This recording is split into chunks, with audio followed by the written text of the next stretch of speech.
Hey basketball guys, we have news. Let's go to more Los Angeles Lakers news, but first don't forget to subscribe to the channel and leave your like. The Lakers are the most famous franchise in the NBA, which is why they are the target of comments very often, whether good or bad. Often even former Lakers players criticize heavily and hinder negotiations for new players. Lakers are interested in third star. Executive Rob Pelinka did a great job in free agency, but he wants to further strengthen the squad, and this will happen in the middle of the season, and a player who will probably be traded is D'Angelo Russell. Ex-Lakers guard advised Jared Vanderbilt not to sign extension with LA. Just like any other business, the NBA is one that when a player believes they are performing well in a good environment, they look for long-term job security. We have seen so many teams trade away notable players at the height of their careers so they can make the most of their value as well. Your Los Angeles Lakers handed out a number of multi-year deals in the 2023 offseason after it was clear that they had put together one of their most versatile groups in the past couple of years. Austin Reeves, Rui Hachimura, and Jared Vanderbilt all landed new contracts with the franchise worth 4 years or more. Vanderbilt's extension was the most recent one, and even though certain experts believe it may have been a slight overpay, he played a key role in helping LA get to the playoffs last season and also took on a number of challenging defensive assignments.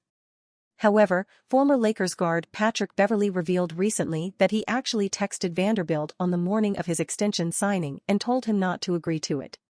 Thursday at 8:18 a.m., said Beverley. I told him don't sign an extension, trust me. Hoop, stay in shape, and I repeat, do not sign an extension. If he would have waited, he could have got 4 years, $65 million. Via Pat Bev Podcast. One of the biggest question marks surrounding Vanderbilt in terms of his overall value was whether or not he would be able to blossom into a solid threat from deep. In fact, most Lakers fans believe that all he needs to focus on is hitting shots from the corner. Beverley was doing his best to explain to Vondo that if he accomplished this, there was more money to be made. However, the 24-year-old is aware that LA is always looking to improve their roster, and if he remained on an expiring deal, he would have been that much easier to throw in a trade package. D'Angelo Russell is a strong candidate to be traded mid-season. It's become fashionable among many Los Angeles Lakers fans to criticize point guard D'Angelo Russell. Many are predicting, some with absolute certainty, as if it's written in stone, that he will be traded at mid-season. But is that really what the Lakers planned to do? Let's take a look at his game, the pros and cons. If the Lakers decide to sign a third star, D'Angelo Russell will be named certain to leave Los Angeles. The Lakers and LeBron James are in a hurry to be champions. D'Angelo Russell's strengths. Despite his poor performance against Denver, Russell remains one of the NBA's better three-point marksmen, especially when you factor in shot quantity and longevity and exclude low-volume shooters and 1- or even 2-year wonders. Over the past 3 seasons, Russell has shot 37.2% on 7.4 shots per game. Russell is also adept at using his size and strength to drive to the hoop, where he finishes well. He is a fine passer, especially off the dribble, where he is proficient at lobbing the ball to AD and others and also at finding open shooters.